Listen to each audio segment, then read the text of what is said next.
friends, welcome back to our channel.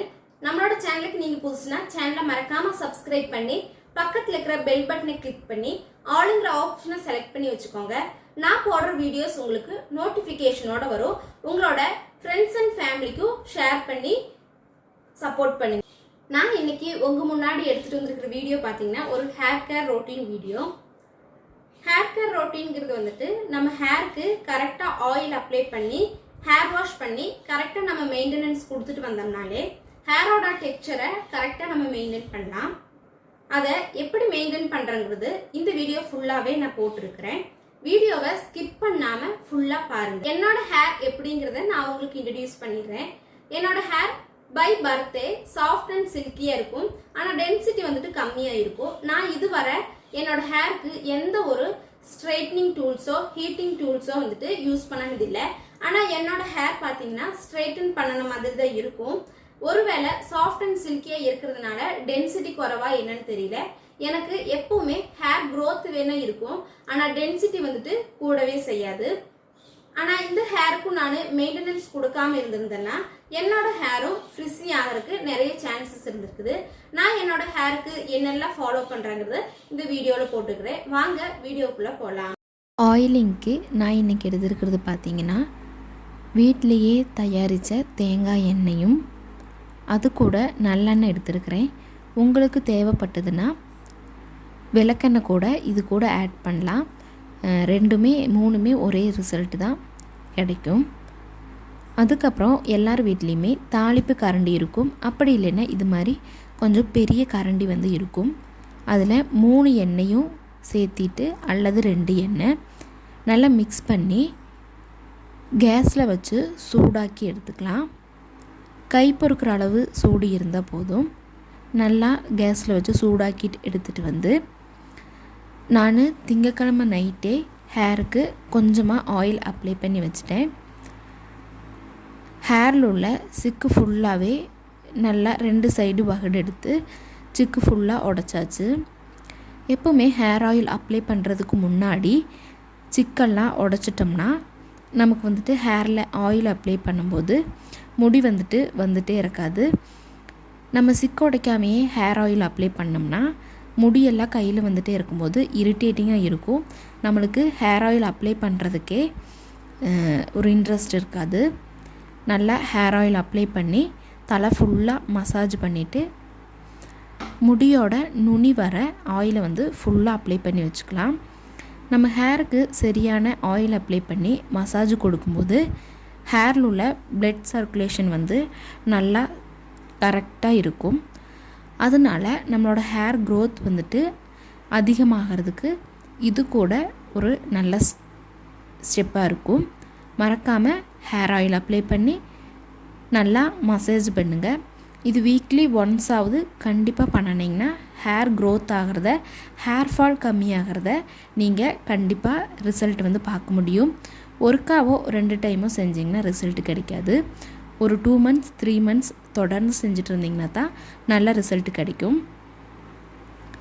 Hair ஃபுல்லாகவே oil apply பண்ணிவிட்டு நல்லா இறுக்கமாக கொண்டையும் போட்டு வச்சுக்கலாம். கொண்டை போடலேட்டினா நம்மளோட முதுகு சைட்லெல்லாம் இந்த எண்ணெய் படும்போது நமக்கு ஒரு மாதிரி இரிட்டேட்டிங்காக இருக்கும். மீதி இருந்த எண்ணெயை என்னோடய நெத்தியில் கொஞ்சம் சொட்ட மாதிரி இருக்கும். அந்த இடத்துலையும் ஃபுல்லாக தடவிட்டு முகம் ஃபுல்லாகவே பேலன்ஸ் இருந்த எண்ணெயை நல்லா முகத்துக்கு கைக்கு கழுத்துக்கு எல்லாமே நல்லா அப்ளை பண்ணிட்டேன். உங்களுக்கு ஆயிலி ஸ்கின்னாக இருக்குதுன்னா பேலன்ஸ் உள்ள ஆயிலை அப்ளை பண்ணாதீங்க. ஆயிலி ஸ்கின்னுக்கு இந்த ஆயில் நீங்கள் அப்ளை பண்ணும்போது ஆக்டிவ் பிம்பிள்ஸோ இல்லை பிம்பிள்ஸ் வர்ற மாதிரி இருந்ததுனாலோ கண்டிப்பாக அதை பெருசாக்கி விட்டுரும். அதனால நீங்கள் இதை அப்ளை பண்ணாதீங்க. நார்மல் ஸ்கின்னு ட்ரை ஸ்கின்னாக இருந்ததுன்னா கண்டிப்பாக அப்ளை பண்ணுங்கள். நம்மளோட ஃபேஸ் நல்லா மாய்ஸ்சரைசிங்காக இருக்கும். கண்டிப்பாக இதை பார்க்க முடியும்.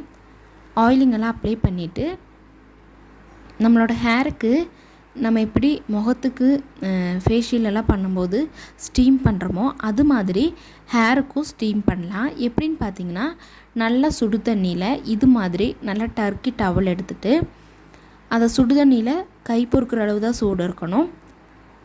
நல்லா முக்கி தண்ணியெல்லாம் ஸ்க்யூஸ் பண்ணி எடுத்துட்டு ஹேரில் போட்டு நல்லா கவர் பண்ணி எல்லா முடியுமே நல்லா கவர் பண்ணிவிட்டு கொண்ட மாதிரி போட வேண்டாம்.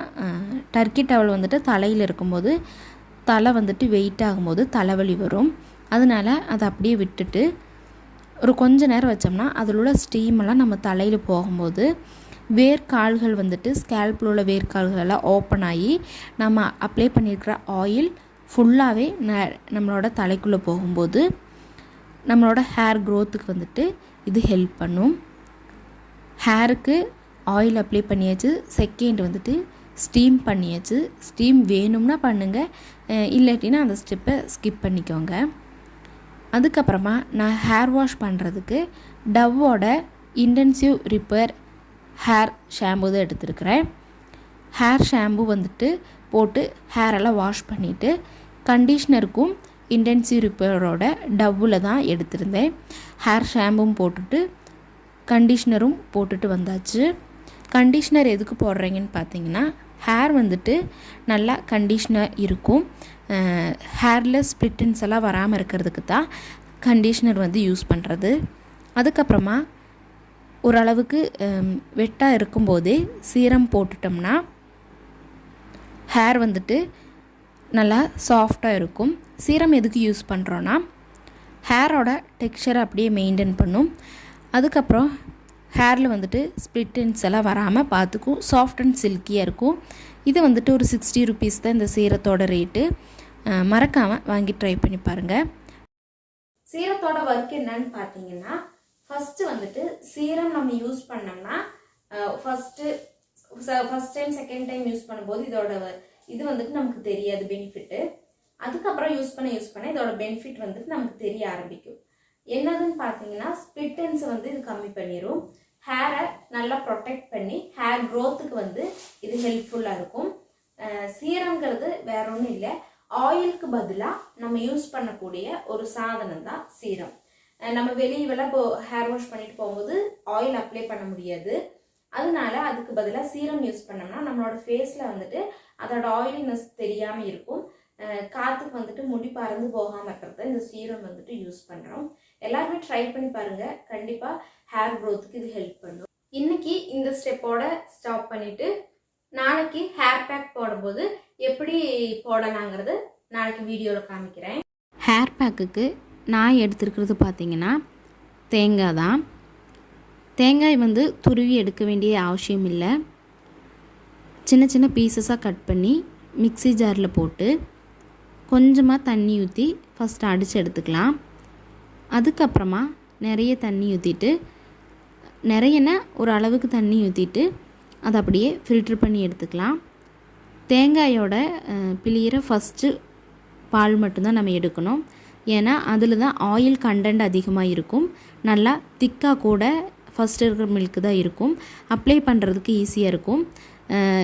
இதை வந்துட்டு நம்ம ஃபில்ட்ரு பண்ணி எடுத்துகிட்டு இந்த சக்கையை வந்து தூக்கி போட்டுடலாம். இன்னொரு டைம் இதில் ஃபில்ட்ரு பண்ண அவசியம் இல்லை. ஹேரோட எல்லா இடத்துலையும் நல்லா அப்ளை பண்ணி மசாஜ் பண்ணி விட்டுடலாம். நுனி முடி வர நல்லா அப்ளை பண்ணிங்கன்னா தான் இந்த ஹேர் பேக் வந்து நல்ல ரிசல்ட் இருக்கும்.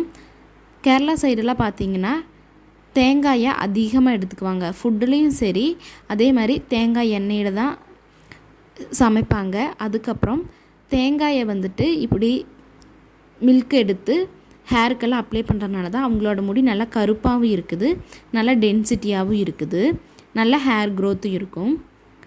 எப்போவுமே நம்ம எந்த ஹேர் பேக் போடுறதுனாலும் ஹேரை நல்லா ட்ரை ஆக்கிட்டு போட்டோம்னா தான் அதோட ஃபுல் பெனிஃபிட்டும் நமக்கு கிடைக்கும். ஏன்னா ஹேரில் வந்துட்டு ஆயில் அப்ளை பண்ணிவிட்டு நம்ம ஏதாவது ஹேர் பேக் போட்டோம்னா ரிசல்ட் இருக்காது.